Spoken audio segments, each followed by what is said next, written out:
Hello you beautiful people and welcome back to Let's Play Warhammer 40k Inquisitor Martyr.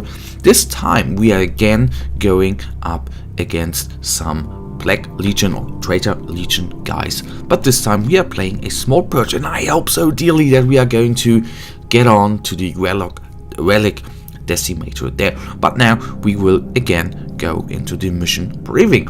Isolated survivors of an annihilated Chaos fleet are wreaking death and destruction over a string of Imperial planets. Planetary defense forces and extra-military regiments are buckling under the pressure at the site of an ongoing incident. Orders: slay any opposition you may encounter upon insurgent objectives. Clear the entire area of hostiles to complete the mission. Exterminate all enemies.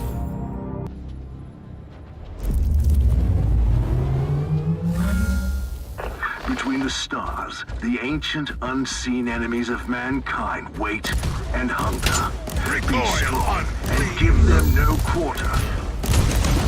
No, I definitely won't give them that, or at least I will try. Compared with the last mission in the last episode, which you may have seen or not, if not then not, because I lost. I lost the plot. I did not, as stupid as I am, realize that it was a panic mission where we had to, save a target from the enemy hand, snap it from death, and I just did that and then failed a little bit because I brought our little Inquisitor, or I tried to bring him in a better position and completely messed it up and didn't even realize that the target we had to rescue is already being attacked by two Ogrins, one with shotgun I think. So overall it was not a good ending, but sometimes that's just how it goes. So we have killed off the first couple of enemies, and that already brings me to the point where I think this time, compared with the last time, we are definitely are going to make it. It seems that way, and that is really great, I think. So those guys are goners, and these guys as well. First of all, take down the guys in the back, because these small gobblers, I think they are called, they don't do too good damage, especially when they are all by themselves and not in a large group as a large horde, where they are absolutely not great to deal with. Anyhow, I don't know what I am talking about. So the champion, still, in my opinion, not in well. It's actually, I guess, just a matter of taste, I guess. If you compare, I was just thinking about the Legion champion there, was going down pretty damn easy, and as you can see, okay, that is a champion as well, and he went down quickly as well. Still, I do not know why you have some Black Legion. Okay, there is champion. Yes, he has a shield. That is good. I wanted to ask why some have a shielding, some not. That is a champion. That is a Havoc, both shields, and that's a Marine with shield too. Okay, so I guess all of them have shielding. So, guys, I would always say most people who watch this game probably are somehow connected to the background, to the lore, to anything out of the 40k universe. Can you tell me why the Black Legion in this game actually has shielding? I know even the Traitor Legion have had some access to technology, like the Rosarios. These guys have had that in the past as well during the Great Crusade, but at least I can't remember that from any books or whatsoever, that a standard Black Legion Marina is equipped with a force field, or Rosarios, whatever you want to call it. So that is new to me. Maybe if you know it, guys, tell me. I would like to know. Always great to learn something new. Today from the way back from the office to home. I read actually I am not often doing that.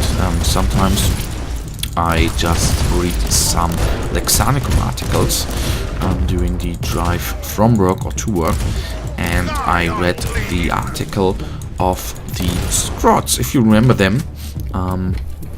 They were in for the 40k game in the first or second edition. I think the second one, no, the first one. I can't remember. What I think is quite cool. Nowadays, they have been released, or some little some little models for Necromunda have been released. What I think is really cool, Games Workshop has purged them from the 40k universe. For a while, some parts of the lore have been rewritten, or not directly rewritten, but all the parts about these squads were put out. So I just read the Lexanicum wiki article about them, and what I think was quite nice, the story there, why they haven't been in the game anymore, is they were attacked by Tyranids, and they're not the entire race of Scots has been taken down, but that is quite cool for a storyteller, I think. Of course not if you are a Scot collector, so to speak. Then of course that was probably pretty damn sad. Anyhow, what did I want to say elsewise? I've read a article too this week, last week, I think last week, about this week, about the future of the 40k universe. I love to read Bell of Lost Souls, or Bells of Lost Souls is I think a nice little 40k site with plenty of information. So I'm reading them really often. An article, what I like about them, they don't only put out articles like, you know, the battle is swinging our way. One last push and the victory is ours. They're not only putting out articles. Oh, Games Workshop just has released the Drukhari Codex, for example. They put out editorials, do you call it like that, or critical articles they put out as well. So in the end, the article I was reading, sorry for the going around there, was about the future of 40k, and there probably will be the same thing happening to 40k then as happened to the fantasy world. And for the younger guys who do not know, I don't know, probably I think the 40k or Warhammer guys are always a little older and grew up with it. But there was before Age of Sigmar actually a Warhammer Fantasy which has been kicked off and killed off to release Age of Sigmar, and by now Fantasy would be 3 years older than 40k would be. So the article was about the fear that 40k is going to be replaced by something like the Age of the Emperor. Would be a great name, wouldn't it? And that's the point, and that's the reason why Games Workshop actually has increased the speed of the game. The game story. If you remember that 14, 15, 16, 17 years ago, or I think for 14 years, the history, the fluff did not change and stayed the same way. Only a tiny couple of things, and then suddenly Cadia was destroyed, the Primax are back, the Demon Primax, so it picked up pace. I think it wiggled down a little bit. Now we have Maneus Kalgar, who's a Primaris Marine, but you know, the climax could just be the end of this universe, and that would be really, really sad, I think, because I absolutely love it inside in the universe. And by the way, it would absolutely fit with the ending of the Horus Heresy book series. Woo! Let's not hope that, to be honest. So, at least tiny little upgrades we have, which ain't bad, I can tell you, which ain't which ain't. So that overall in the end, sadly enough, should be all. And you know it, I, as usual, really thank you for watching. If you guys actually have enjoyed this episode, then please give me a thumbs up and subscribe.